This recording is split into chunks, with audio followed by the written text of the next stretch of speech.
Olá, pessoal! Estudando bastante? Prontos para mais uma aula? A aula de hoje será de Ciências da Natureza e suas tecnologias, e vamos trabalhar a habilidade de compreender a importância dos ciclos biogeoquímicos, ou do fluxo energia para a vida, ou da ação de agentes ou fenômenos que podem causar alterações nesses processos. Boa aula! Olá, tudo bem? Meu nome é Heloísa Agudo, sou professora de Biologia e nós vamos trabalhar hoje a habilidade 9 de Ciências da Natureza, que é uma habilidade que diz relação direta com os ciclos biogeoquímicos. E a gente vai trabalhar basicamente hoje o ciclo do carbono. Bem, fazer uma pergunta para vocês bem básica, né? Se você não tem a sorte de ir ao trabalho a pé ou de bicicleta, como é que você preferiria ir ao trabalho? De carro ou no transporte público de massa? Por exemplo, um metrô, trem ou ônibus? Eu acho que a maioria vai dizer que prefere ir de carro, é mais confortável, está no seu ar-condicionado, chega na hora, em vez de pegar um trem lotado, um ônibus lotado. O grande problema é que cada vez que uma pessoa resolve andar de carro, ela emite aproximadamente, não ela, mas a locomoção dela, cerca de 150 gramas de gás carbônico por pessoa por quilômetro rodado. E se a pessoa resolve ir ao trabalho, por exemplo, de metrô, ela vai gastar, vai liberar apenas 12 gramas de gás carbônico por pessoa por quilômetro rodado. O que é esse gás carbônico e qual é a sua relação com a ecologia e com os ciclos biogeoquímicos? Bem, quando a gente fala em emissão de carbono, isso tem a ver com o ciclo do carbono. Emissão de carbono são os processos que geram gás carbônico na natureza. E o principal deles é o processo que transforma o carbono inorgânico de orgânico e orgânico em inorgânico. Então, essa transformação de carbono orgânico em inorgânico e vice-versa, ela acontece mediante dois processos, que são a respiração e a fotossíntese nos seres vivos. O processo fotossintético, ele transforma o gás carbônico e a água em glicose e oxigênio.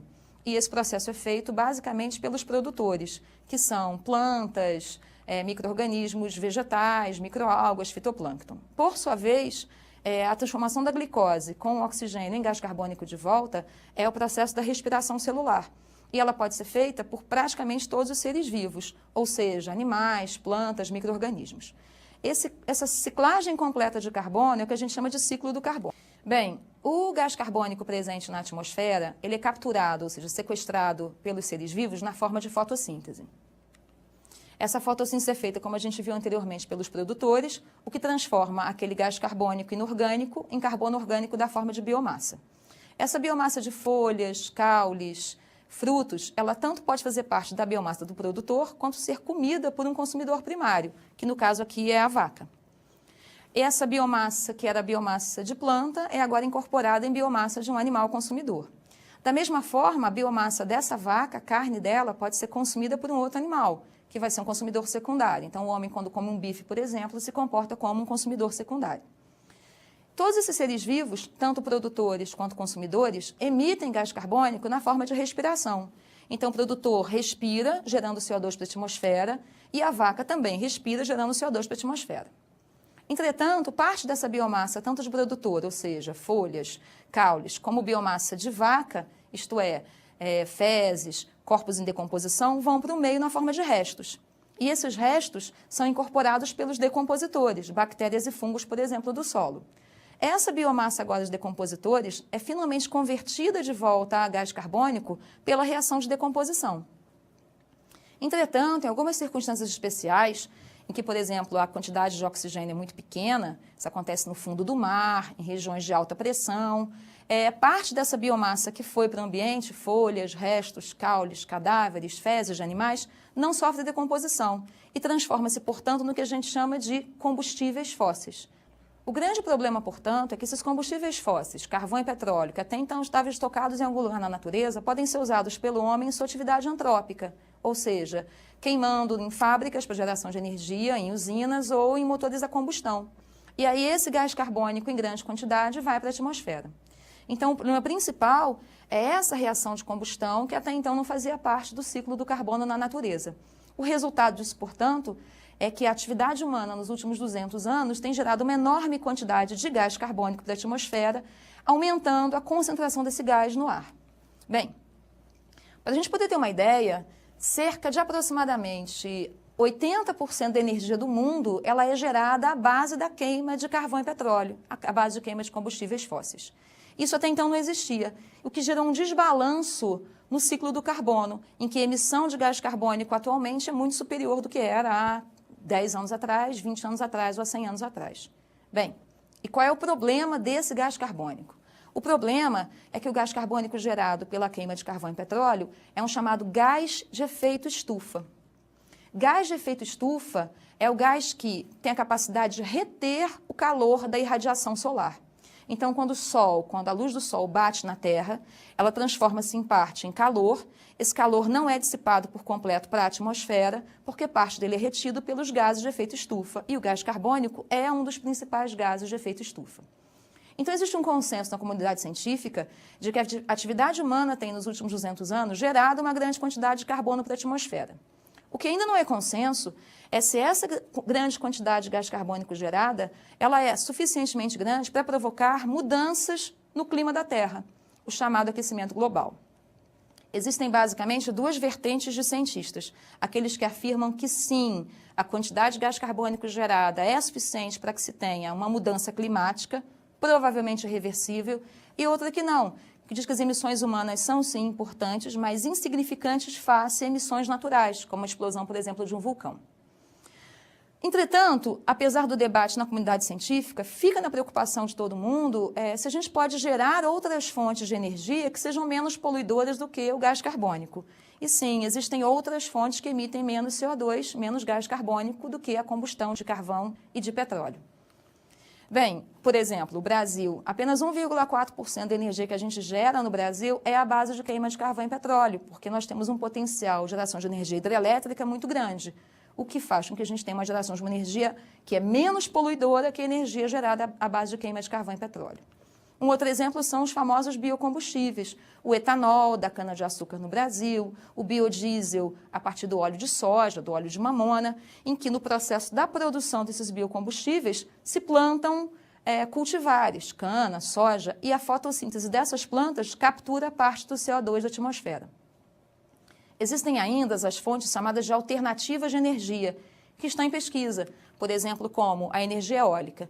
Ah, mas está em pesquisa ainda? Sim, porque o grande problema da energia eólica é o seu custo de geração. O quilowatt-hora, ou seja, a energia gerada por essa fonte, é uma energia ainda bastante cara, o que limita o seu uso em grande escala. Além do problema de depender do regime de ventos, locais em que não há vento, a energia eólica, ou seja, de vento, ela não é adequada. Outro exemplo é a energia solar ou fotovoltaica, em que existe a conversão da energia da luz solar em energia elétrica. De novo, essa energia esbarra no alto custo da sua implantação, que limita a sua operação. Então, basicamente, o mundo ainda hoje é um mundo que depende de carvão e petróleo para a sua sobrevivência, porque grande parte da geração de energia mundial é feita à base de carvão e petróleo. Bem, como que esse tipo de abordagem pode ser pedida numa questão do Enem, que é o nosso grande objetivo? O Enem tem uma preocupação de fazer com que o aluno, além de reconhecer um problema, ou seja, quais são as suas causas, qual é o problema em si, quais são as suas eventuais consequências, ele seja um sujeito ativo para a proposição de mecanismos de controle desse problema, de remediação e de evitar. Então, a gente tem um exemplo como essa questão do Enem de 2009. A figura a seguir ilustra as principais fontes de emissões mundiais de gás carbônico, relacionando-as a nossas compras domésticas familiares. Com base nas informações da figura, é observado que as emissões de gás carbônico estão diretamente ligadas às compras domésticas. Deste modo, deduz das relações de produção e consumo apresentadas que... Bem, então a figura mostra a quantidade de gás carbônico emitido em nossas compras domésticas. Por exemplo, 23% do gás carbônico emitido somente com a energia produzida, gerada, para alimentar a indústria. E 17%, por exemplo, na agricultura. Então, repetindo, ele quer saber, então, de que maneira que a gente pode reduzir essas emissões de carbono. Letra A. O crescimento econômico e a proteção ambiental são políticas públicas incompatíveis. Isso é uma das grandes brigas, né, da comunidade mundial, da sociedade civil com relação ao desenvolvimento, que é possível sim que a gente tenha desenvolvimento sustentável, com emissão menor de carbono. Uma grande discussão em todos os momentos. A redução da atividade industrial teria pouco impacto nas emissões globais de gás carbônico. Isso é uma inverdade. Uma emissão global é diminuída quando uma indústria, por exemplo, tem um mecanismo de geração de energia menos poluente. Veja a indústria já, por exemplo, a queima de carvão, passar a usar energia eólica, ou que aquela indústria seja um pouco mais produtiva, gastando menos energia. Os fluxos de carbono da biosfera não são afetados pela atividade humana, pois são processos cíclicos. Isso é uma grande dúvida das pessoas, né? Apesar do ciclo do carbono ser um ciclo, essa ciclagem estava em equilíbrio e a ação antrópica tem aumentado a seta de geração de gás carbônico para a atmosfera. Então, apesar de ser cíclico, há um desequilíbrio sim. A produção de alimentos em seu conjunto é diretamente responsável por 17% das emissões de gás carbônico. Isso também não é verdade, porque a produção de alimento em si são 17%. Entretanto, existem outras emissões além dessa emissão da produção em si. A emissão do transporte desse alimento até os grandes centros urbanos, a emissão no processo de beneficiamento do alimento, tirar a casca do arroz, espremer a laranja para gerar suco. Então, a emissão não é só da plantação, e sim a emissão como um todo da cadeia produtiva daquele alimento. Bem, tem que ser né? Haveria decréscimo das emissões de gás carbônico se o consumo ocorresse em áreas mais próximas da produção. Essa é uma grande proposta dos ambientalistas, que os mercados produtores dos bens de consumo estejam próximos àqueles que consomem. Ou seja, se em vez de me propor comer uma maçã que vem da Argentina, nada contra a Argentina, a gente come uma maçã produzida aqui no próprio Brasil, a gente não tem o gasto do transporte e, consequentemente, a emissão de gás carbônico do caminhão ou do avião ou do navio que trouxe essa maçã. Então, o correto seria justamente isso, que haveria um decréscimo se a gente tem o centro produtor próximo ao centro consumidor. A gente fica por aqui por hoje, espero que vocês tenham bons estudos, tenham aproveitado a aula e a gente se vê numa próxima ocasião. Tchau! Para desenvolver melhor essa habilidade, consulte a ficha de estudo número 69. Bom estudo e até a próxima aula!